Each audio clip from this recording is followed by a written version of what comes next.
आज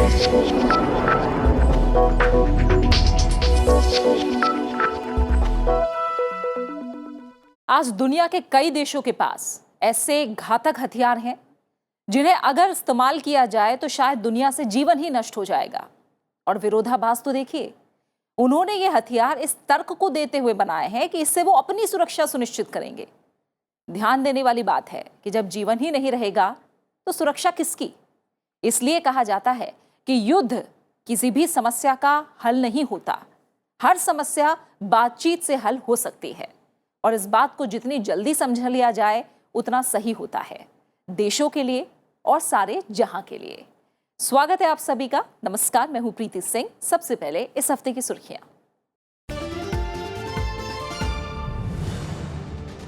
अमेरिका में राष्ट्रपति डोनाल्ड ट्रंप ने अपने state of the union address में फिर से उठाया मेक्सिको सीमा पर दीवार का मुद्दा। कहा सुरक्षा के लिए दीवार जरूरी, साथ ही उत्तर कोरिया के साथ इसी महीने बातचीत का किया ऐलान।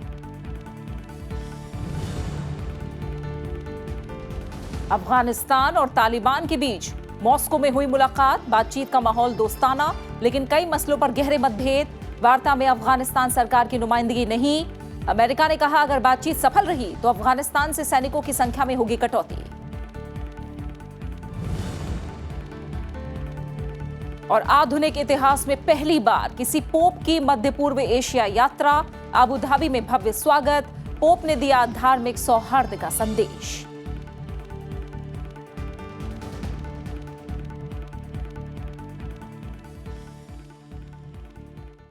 मंगलवार को आखिरकार अमेरिका के राष्ट्रपति डोनाल्ड ट्रंप ने state of the union address दिया। ये एक ऐसा भाषण होता है जिसमें राष्ट्रपति अपनी सरकार की उपलब्धियों को गिनाता है, साथ ही आने वाले समय में अपनी रणनीति का ऐलान करता है। लेकिन ट्रंप ने इस भाषण में अधिकतर पुराने मुद्दों को ही उठाया। मंगलवार को जब अमेरिका के राष्ट्रपति Donald Trump state of the union address देने के लिए आए, सभी के मन में आशा थी कि वो उन मुद्दों का समाधान लाएंगे जो पिछले कुछ दिनों से अमेरिका वासियों को परेशान किए हुए है। वो देश की दक्षिण सीमा पर दीवार बनाने के अपने फैसले पर अटल दिखे। उन्होंने माइग्रेंट्स पर अपनी नीति में कोई नरमी नहीं दिखाई। हमारी दक्षिणी सीमा का कानून विहीन राज्य सभी अमेरिकियों की सुरक्षा और वित्तीय कल्याण के लिए खतरा है। हमारे पास एक आव्रजन प्रणाली बनाने का नैतिक कर्तव्य है जो हमारे नागरिकों के जीवन और नौकरियों की रक्षा कर सके।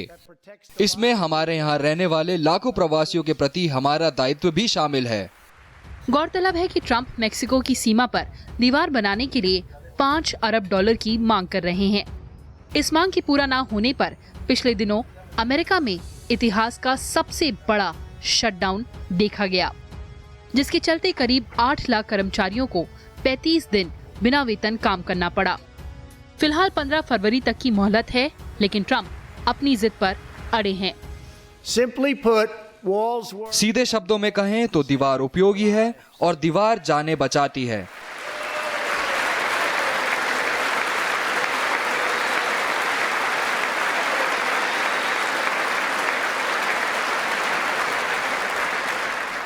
तो चलो एक साथ काम करते हैं, समझौता करते हैं और एक ऐसे सौदे पर पहुंचते हैं जो वास्तव में अमेरिका को सुरक्षित बनाएगा। हालांकि डेमोक्रेट्स ने भी ऐलान कर दिया है कि ट्रंप अपनी मनमानी नहीं कर सकते।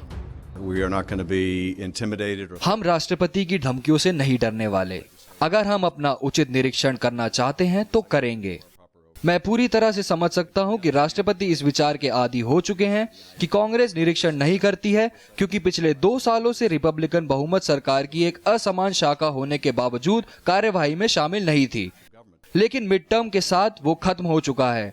हम अपना काम करेंगे। राष्ट्रपति को अपना काम करने की जरूरत है। हमारा काम ये सुनिश्चित करना है कि अमेरिका की नीतियां राष्ट्र हित में हो, ना कि किसी वित्तीय उलझाव, लाभ या समझौते की वजह से प्रभावित हो। तो हम अपना काम आज से ही शुरू करने जा रहे हैं। ट्रंप ने अपने भाषण में उन तमाम जांचों को भी आड़े हाथ लिया जो उनके प्रशासन के खिलाफ चल रही हैं। उन्होंने कहा कि इससे देश कमजोर होता है। That sounds so good. कितना अच्छा लगता है। अमेरिका में एक आर्थिक चमत्कार हो रहा है और केवल एक चीज जो इसे रोक सकती है वो है मूर्खतापूर्ण युद्ध, राजनीति और हास्यास्पद पक्षतापूर्ण जांच। ridiculous, partisan. ट्रंप के state of the union address में कई और अंतर्राष्ट्रीय मुद्दे भी थे, जिन्हें लेकर अमेरिका में भी सहमति नहीं है। कुल मिलाकर कहा जाए तो राष्ट्रपति ट्रंप ने विपक्षी एकता की तो बात अपने भाषण में कई बार कही, लेकिन विपक्ष की मांग को शायद ही कोई तवज्जो दी। अमेरिकी प्रशासन के पास बस कुछ दिनों के लिए धन बचा है। ट्रंप के ऐसे तेवर देखकर तो ये लगता है कि कहीं अमेरिकी नागरिकों को फिर शटडाउन जैसी स्थिति का सामना न करना पड़े। Bureau report, Rajya Sabha TV. महीनों से ठंडे बस्ते में पड़ी अमेरिका उत्तर कोरिया शांति वार्ता में फिर से गर्माहट दिखाई दे रही है। अमेरिकी राष्ट्रपति डोनाल्ड ट्रंप ने कहा है कि वो उत्तर कोरिया के शासक किम जोंग उन से इसी महीने वियतनाम में मुलाकात करेंगे। दक्षिण कोरिया ने शुरुआत का स्वागत किया है। अमेरिकी राष्ट्रपति डोनाल्ड ट्रंप के state of the union address की खास बात ये रही कि उन्होंने उत्तर कोरिया से बातचीत का सिलसिला आगे बढ़ाने का प्रस्ताव रखा। उन्होंने माना कि उत्तर कोरिया ने अमेरिकी बंधकों को रिहा किया है और अपनी परमाणु क्षमताओं को कम किया है। ऐसे में शांति वार्ता को आगे बढ़ाना उत्तर कोरिया के नागरिकों के पक्ष में है। Much work remains to be done. बहुत काम किया जाना बाकी है, लेकिन किम जोंग उन के साथ मेरे अच्छे संबंध हैं। चेयरमैन किम और मैं वियतनाम में 27 और 28 फरवरी को फिर मिलेंगे। On February 27th and 28th in Vietnam. हालांकि अमेरिका ने यह बिल्कुल साफ कर दिया है कि जब तक उत्तर कोरिया पूरी तरह परमाणु निशस्त्रीकरण नहीं कर लेता, उस पर लगे प्रतिबंध लागू रहेंगे।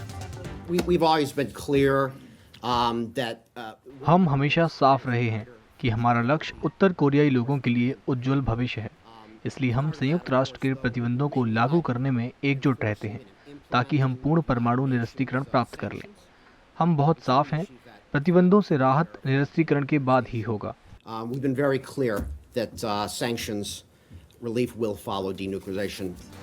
दक्षिण कोरिया ने अमेरिका और उत्तर कोरिया के बीच शांति वार्ता का स्वागत किया है।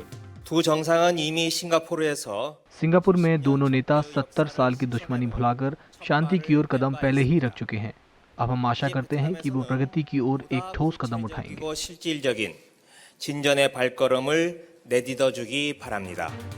अमेरिका और उत्तर कोरिया के शासनाध्यक्षों के बीच पिछले साल 12 जून को सिंगापुर में शांति वार्ता हुई थी।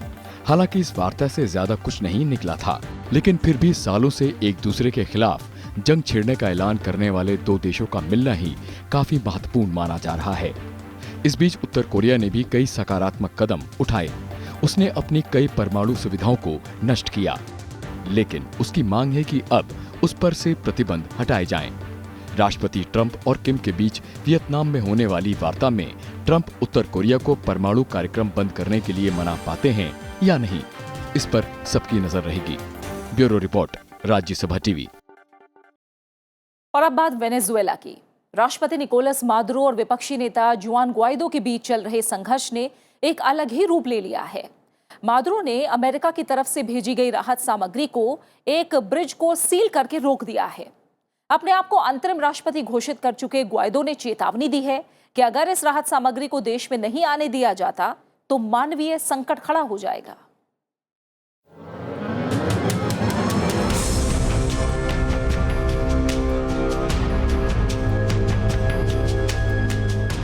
वेनेजुएला में मानवीय संकट और अधिक गहराता जा रहा है। सत्ता को लेकर राष्ट्रपति निकोलस मादुरो और विपक्षी नेता जुआन गाइडो के बीच जारी संघर्ष ने देश की जनता को उदासीनता की खाई में धकेल दिया है। वेनेजुएला नेशनल असेंबली प्रमुख गाइडो ने खुद को देश का अंतरिम राष्ट्रपति घोषित कर दिया है। उनके अनुसार राष्ट्रपति के अयोग्य साबित होने पर संविधान उन्हें अंतरिम तौर पर राष्ट्रपति हो जाने की इजाजत देता है। गाइडो को अमेरिका, यूरोप और लैटिन अमेरिका समेत 40 देशों का समर्थन हासिल है। हालांकि चीन और रूस अभी भी निकोलस मादुरो के साथ हैं। राजनीतिक संघर्ष की ये आंच अब वेनेजुएला की सीमाओं तक भी जा पहुंची है। मादुरो ने अमेरिका से भेजी गई दवाइयां और राहत सामग्री यह कहकर ठुकरा दी कि उनके देश में कोई मानवीय संकट नहीं है और उन्हें अमेरिका से किसी भी तरह की मदद नहीं चाहिए। गौरतलब है कि मादुरो के इस रुख की वजह से राहत सामग्री से लगी कई गाड़ियां बॉर्डर पर फंसी हुई हैं। Ya sabemos que están los containers atravesados. हम जानते हैं कि बॉर्डर पर टैंक्स तैनात हैं। यह सरकार का एक बेतुका फैसला है, एक ऐसी सरकार जिसे देश के नागरिकों की कोई चिंता नहीं है। हम पूरी कोशिश करेंगे कि ये राहत सामग्री देश के अंदर आ पाए। राजनीतिक और मानवीय संकट से परेशान वेनेजुएला के नागरिकों ने बीते बुधवार को सीमा से सटे एक शहर में प्रदर्शन कर नाराजगी जाहिर की। लोगों ने प्रदर्शन के दौरान भुखमरी और खाद्य सामग्री की कमी को लेकर भी विरोध जताया।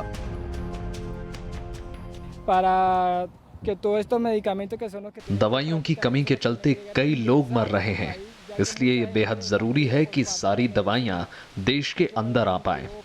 देश में लोगों की छोटी बड़ी जरूरतों को पूरा करने के लिए कोई संसाधन नहीं है। वेनेजुएला के लिए मानवीय मदद की जरूरत है। गौरतलब है कि पिछले हफ्ते अमेरिका ने मादुरो के लिए अधिक मुश्किलें खड़ी करते हुए वेनेजुएला के तेल उद्योग पर कड़े प्रतिबंध लगाए थे। अमेरिकी राष्ट्रपति डोनाल्ड ट्रंप ने अपने स्टेट ऑफ द यूनियन भाषण में मादुरो सरकार पर और ज्यादा दबाव बढ़ाने की बात कही है। अपने भाषण में ट्रंप ने कहा कि अमेरिका आजादी की इस लड़ाई में वेनेजुएला की जनता के साथ है। We stand with the Venezuelan people. हम आजादी की इस लड़ाई में वेनेजुएला की जनता के साथ खड़े हैं। साथ ही हम क्रूर मादुरो सरकार की निंदा करते हैं, जिसकी समाजवादी नीतियों के कारण दक्षिण अमेरिका का सबसे अमीर देश आज गरीबी और लाचारी से जूझ रहा है। In South America, into a state of abject poverty and despair. आलोचक वेनेजुएला की बर्बादी के लिए मादुरो की नीतियों को जिम्मेदार मानते हैं। उनके अनुसार आज वेनेजुएला की मुद्रा की कोई कीमत नहीं है। साथ ही आज देश में जरूरी खाद्य सामग्री और दवाइयां बाजार से गायब हैं। वहीं तकरीबन 30 लाख लोग कोलंबिया, ब्राजील और इक्वाडोर में शरणार्थी होने के लिए मजबूर हैं। हालांकि इन बिगड़ते हालातों के बावजूद मादुरो का सेना पर पूरा नियंत्रण है। वहीं उन्होंने विपक्षी नेता गोइदो को अमेरिका की कठपुतली बताया है, जिसके माध्यम से अमेरिका वेनेजुएला के तेल संसाधनों को नष्ट करना चाहता है। Bureau report, Rajya Sabha TV. Afghanistan में आशा की एक नई किरण दिखाई दी है। सालों से हिंसा पर उतारू तालिबान अब अफगानिस्तान से बातचीत कर रहा है। कुछ दिन पहले दोहा में वार्ता हुई और इस हफ्ते मॉस्को में शांति वार्ता हुई। दोनों ही पक्ष शांति के लिए तैयार दिखे, लेकिन इनके बीच काफी गहरे मतभेद भी थे, खासकर महिलाओं के अधिकारों को लेकर। मॉस्को में अफगानिस्तान के नेताओं और तालिबान के बीच हुई बैठक अपने आप में खास थी। अफगानी सरजमीं पर कट्टर दुश्मनों ने एक दूसरे को अपना भाई बिरादर कहा और बैठक का माहौल सौहार्दपूर्ण रहा। इस बैठक में अफगानिस्तान के पूर्व राष्ट्रपति हामिद करजई भी मौजूद थे।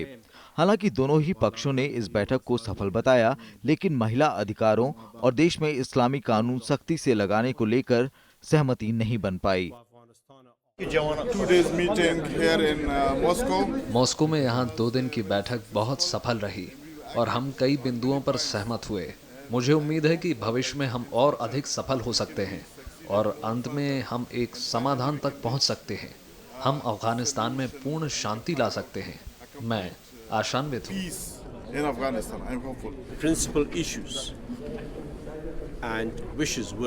शांति, स्थिरता और विदेशी ताकतों और किसी भी तरह के हस्तक्षेप से मुक्त अफगानिस्तान हमारे मुख्य मुद्दे थे। इस शांति वार्ता से पहले तालिबान की 10 दिन पहले अमेरिकी अधिकारियों से भी बातचीत हुई थी। इस बातचीत के आधार पर ही अमेरिकी राष्ट्रपति डोनाल्ड ट्रंप ने कहा था कि अगर सब कुछ ठीक ठाक रहा तो वो आने वाले समय में अफगानिस्तान में सैनिकों की संख्या कम करने के बारे में सोच सकते हैं। In Afghanistan, my administration is holding constructive talks. Afghanistan में मेरा प्रशासन तालिबान सहित कई अफगान समूहों के साथ बातचीत कर रहा है। जैसे जैसे हम इन वार्ताओं में प्रगति करेंगे, हम अपनी सैन्य उपस्थिति को कम करने और आतंकवाद पर ध्यान केंद्रित करने में सक्षम होंगे। हम वास्तव में आतंकवाद का मुकाबला करेंगे। हम नहीं जानते कि समझौता होगा या नहीं, लेकिन हम ये जानते हैं कि युद्ध के 2 दशकों के बाद कम से कम शांति के लिए प्रयास करने का समय आ गया है। But we do know that after 2 decades of war, the hour has come to at least try for peace. Afghan और तालिबान की दोहा और मास्को में मिलाकर 2 बैठकें हो चुकी हैं, लेकिन इन दोनों बैठकों में राष्ट्रपति अशरफ गनी या सरकार की तरफ से किसी भी तरह की नुमाइंदगी नहीं थी। इसका एक मतलब ये भी निकलता है कि अगर बातचीत का कोई नतीजा निकलता भी है, तब भी सरकार इसे मानने पर बाध्य नहीं होगी। तालिबान भी मानता है कि अफगान सरकार अमेरिका के इशारे पर चलती है। उधर अफगानिस्तान के राष्ट्रपति ने इस शांति वार्ता को वास्तविकता से परे बताते हुए नकार दिया है। मैं तालिबान से आह्वान करता हूं कि वो बाहर आएं, अफगानों की मांगों को स्वीकार करें और सरकार के साथ गंभीरता से बातचीत शुरू करें। अफगानिस्तान की सरकार भले कुछ भी कहे, लेकिन एक बात तो हुई है कि 2 कट्टर विरोधी एक बार नहीं बल्कि दोहा को मिलाकर 2 बार बातचीत कर समस्या का समाधान निकालने बैठे हैं। बातचीत में तालिबान ने महिला अधिकारों समेत खुलकर अपना पक्ष सामने रखा है। सच ये भी है कि दोनों ही पक्षों में कई ऐसे मसले हैं जिन पर गहरे मतभेद हैं, लेकिन इस बात से भी इनकार नहीं किया जा सकता कि अगर कल को कोई सहमति बनती है तो अफगानिस्तान सरकार की तालिबान के साथ समझौते के लिए राह आसान ही होगी। Bureau report, Rajya Sabha TV. और फिलहाल वक्त है एक छोटे से ब्रेक का, और ब्रेक के बाद देखेंगे दुनिया रंग बिरंगी।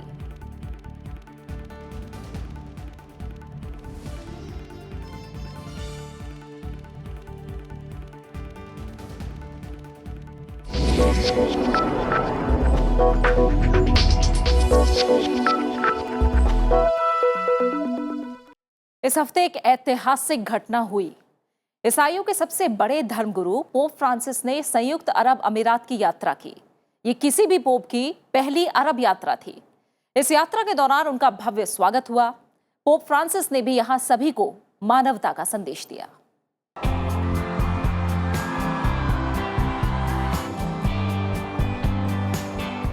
ये दौरा ऐतिहासिक था।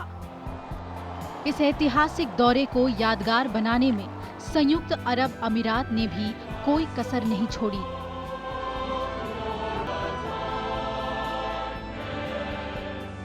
किसी भी पोप ने पहली अरब खाड़ी देश की यात्रा की। 3 फरवरी को संयुक्त अरब अमीरात के ऐतिहासिक दौरे पर पहुंचे पोप फ्रांसिस का शाही अंदाज में स्वागत किया गया। आलीशान राष्ट्रपति भवन पहुंचने पर उन्हें तोपखाने की सलामी दी गई।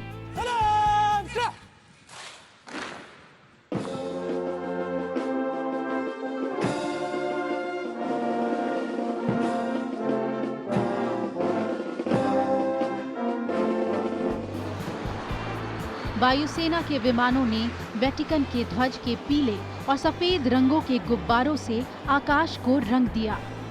राष्ट्रपति भवन में पोप के स्वागत के लिए अबू धाबी के क्राउन प्रिंस शेख मोहम्मद बिन जायद अल नाहयान के अलावा यूएई के उपराष्ट्रपति और प्रधानमंत्री शेख मोहम्मद बिन राशिद अल मख्तूम भी मौजूद थे।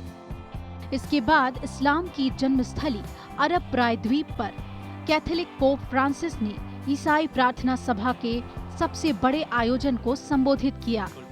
अबू धाबी में पोप फ्रांसिस की ऐतिहासिक प्रार्थना सभा का सभी को बेसब्री से इंतजार था। उन्हें सुनने के लिए अबू धाबी का स्टेडियम खचाखच भरा था।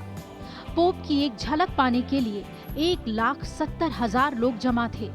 स्टेडियम की क्षमता 50,000 होने से करीब 1.2 लाख लोगों को बाहर ही इंतजार करना पड़ा।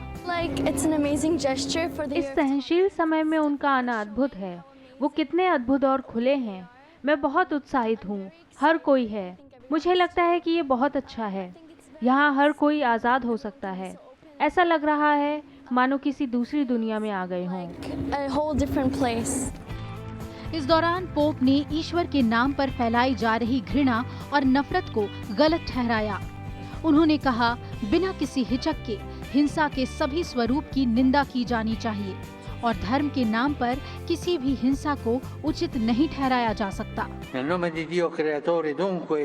भगवान के नाम पर हिंसा हर रूप में गलत है। अपने ही लोगों के खिलाफ भगवान के नाम पर घृणा और हिंसा ये गंभीर अपवित्रता है। ऐसी कोई हिंसा नहीं है जिसे धार्मिक रूप से उचित ठहराया जा सके। पोप का ये दौरा यमन में जारी युद्ध के साए में हुआ, जिसमें यूएई भी एक अहम भागीदार है। पोप फ्रांसिस ने यमन, सीरिया और पश्चिम एशिया के अन्य देशों में सैन्य शक्ति के तर्क को खारिज किया। हमारी आंखों के सामने इसके भयावह नतीजे हैं। मैं खास तौर पर यमन, सीरिया, इराक और लीबिया की बात कर रहा हूँ। ईश्वर द्वारा वांछित एक मानव परिवार में भाइयों एक साथ आइए। हथियारबंद ताकत, रिश्तों के मुद्रीकरण, सीमाओं को हथियारबंद करने, दीवारें खड़ी करने और गरीबों का गला घोटने के खिलाफ खुद को खड़ा कीजिए। इस प्रार्थना सभा से पहले पोप ने सुन्नी इस्लाम के प्रतिष्ठित मदरसे अल अजहर के इमाम शेख अहमद अल तैयब के साथ वार्ता की। दोनों धार्मिक नेताओं ने विश्व शांति और सद्भाव के लिए मानवीय भाईचारे को बढ़ावा देने के लिए एक दस्तावेज पर हस्ताक्षर किए। पोप ने अपने संदेश में खासकर युवाओं को नकारात्मक संदेशों से बचने की सलाह भी दी। अक्सर नकारात्मक संदेश और फर्जी खबरों से घिरे रहने वाले युवाओं को भौतिकवाद, नफरत और पूर्वाग्रहों के बहकावे में नहीं आना चाहिए। जाहिर है ये दौरा कई संदेश लेकर आया। संयुक्त अरब अमीरात का दौरा कर पोप फ्रांसिस ने इस्लाम और ईसाईयत के बीच पुल बनाने की एक और कोशिश की। प्रार्थना सभा से पहले एक बच्ची ने भी सभी का ध्यान अपनी ओर खींचा। कड़ी सुरक्षा को चीरती हुई ये बच्ची पोप को पत्र देने पहुंची। पोप ने भी बच्ची को निराश नहीं किया और उसके साहस की प्रशंसा की। न सिर्फ अपने संदेशों से बल्कि अपने व्यवहार से भी वो लोगों को प्यार और धार्मिक सद्भाव का संदेश दे गए। Bureau report, Rajya Sabha TV. और अब एक नजर दुनिया के कुछ दूसरी अहम खबरों पर। आइए देखते हैं दुनिया एक नजर। ब्रिटेन की प्रधानमंत्री थेरेसा मे और यूरोपियन कमीशन के अध्यक्ष जॉन क्लॉड जंकर के बीच ब्रेक्जिट को लेकर बातचीत बेनतीजा रही है। गुरुवार को मे ब्रेक्जिट पर वार्ता करने ब्रसल पहुंची, लेकिन यूरोपियन संसद ने ब्रेक्जिट मसौदे पर दोबारा बातचीत करने के लिए साफ मना कर दिया। इस बीच जर्मनी ने कहा है कि वो हार्ड ब्रेक्जिट के लिए तैयार है। अमेरिका में प्रवेश करने के लिए आजकल हजारों की संख्या में शरणार्थी मैक्सिको अमेरिका सीमा पर इकट्ठा हो रहे हैं। मैक्सिको के पिद्रास नेग्रास शहर में इन्हें अस्थायी शिविरों में रखा जा रहा है। ये शहर अमेरिका के टेक्सास बॉर्डर से लगा हुआ है।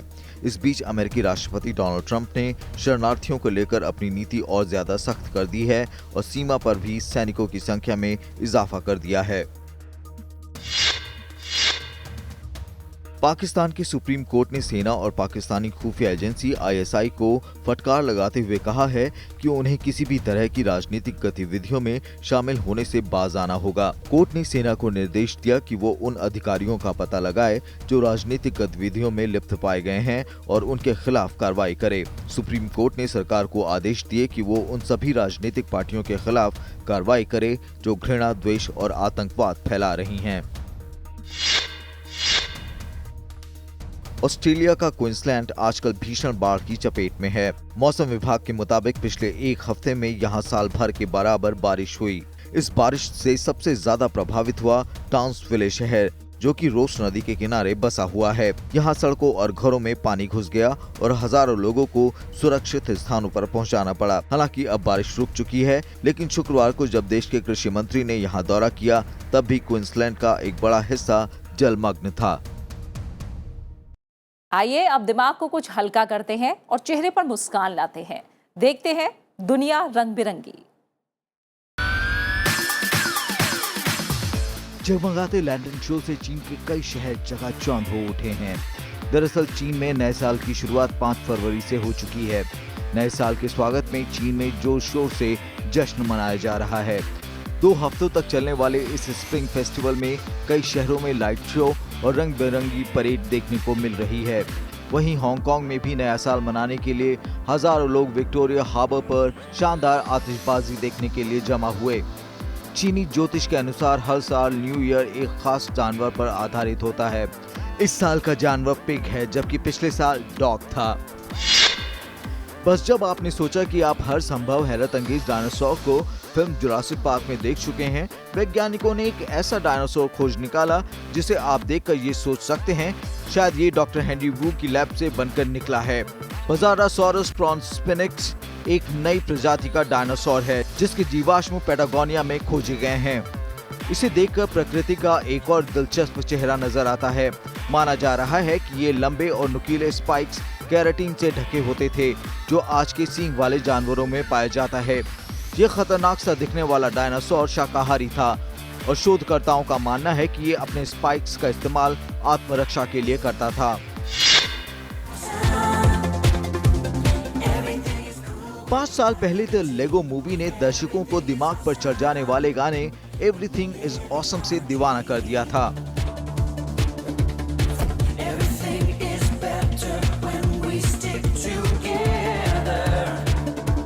फिल्म का अगला भाग the Lego movie 2 the second part 8 फरवरी को रिलीज हुआ। इस फिल्म में लेगो टाउन ब्रिक्सबर्ग के निवासी एक विनाशकारी दुनिया में प्रवेश करते नजर आएंगे क्योंकि दिल और तारे के आकार के एलियंस ने वहां कब्जा कर लिया है। फिल्म को एक बार फिर क्रिस्टोफर मिलर और बेन लॉर्ड ने लिखा है और इसका निर्माण भी किया है। इस फिल्म को आलोचकों ने भी एवरीथिंग इज ऑसम बताया है।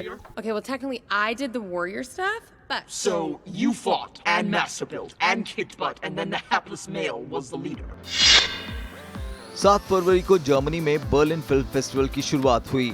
इस मौके पर प्रतियोगिता जूरी की अध्यक्षा और जानी मानी फ्रेंच अभिनेत्री जूलियट बिनॉक भी रेड कार्पेट पर दिखीं। फिल्म फेस्टिवल की शुरुआत Danish film the kindness of strangers से हुई। इस फिल्म फेस्टिवल में दिखाई जाने वाली 41% फिल्मों का निर्देशन महिलाओं ने किया है। प्रतियोगिता वर्ग में 17 फिल्मों का प्रदर्शन किया जाएगा, जबकि फेस्टिवल में कुल मिलाकर करीब 400 फिल्में दिखाई जाएंगी। और इसी के साथ सारा जहां के इस हफ्ते के सफर में फिलहाल इतना ही। आप हमारे इस कार्यक्रम को YouTube पर भी देख सकते हैं और अपनी राय और सुझाव हमारे साथ साझा कर सकते हैं। इनका हम इंतजार करते हैं। बने रहिए राज्यसभा टीवी के साथ। नमस्कार।